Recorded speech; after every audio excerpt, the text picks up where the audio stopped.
క్షణం మీ బుద్ధి పనిచేయడం మానేస్తుంది. అందుకే భయంతో కూడిన అనుమానం రాకూడదు ఎప్పుడు. మీరు ఎక్కడైనా చూడండి, నేను చెప్పింది యథార్థమో కాదో. భయం లేకుండా ఒక అనుమానం రావడం వేరు. అది అది ఏమిటి అలా కదులుతోంది అండం వేరు. అది పామేమో అండం వేరు. భయంతో కూడిన అనుమానం శంక. ఈ శంక కానీ ఎవరికైనా పట్టుకుందో వాడు సగం చచ్చిపోతాడంతే. ముప్పావు అంతే చచ్చిపోతాడు, పావు అంతే బతుకుంటాడు, ఇంకా ఊపిరి వలన బతుకుంటాడంతే.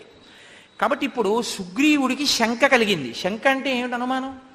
వీళ్ళు నన్ను చంపడానికి వచ్చారేమో అని అనుమానం వచ్చింది. అది మహర్షి యొక్క హృదయం. ఈ అనుమానం రాగానే ఉద్విగ్న హృదయ ఉద్విగ్నత కలిగింది హృదయంలో. అంటే తత్తరపాటు కలిగింది. ఒక్కసారి భయం వేసేసింది.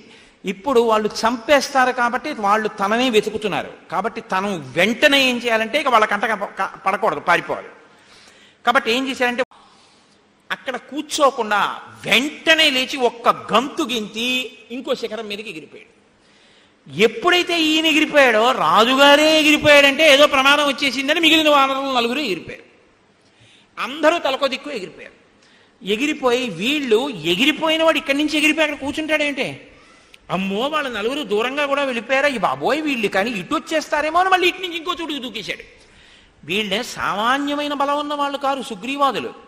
వీళ్ళిలా గెంతుతుంటే సింహాల వంటి మృగాలు కూడా భయపడిపోయి విపరీతమైన వేగంతో అవి పారిపోతున్నాయి ఆ శిఖరాల మీద. ఒక్కసారి అంతా కూడా ఎలా ఉందంటే ప్రశాంతమైనటువంటి సరస్సులో చెయ్యి పెట్టి తిప్పితే ఎలా ఉంటుందో అలా అతలాకుతలం అయిపోయింది.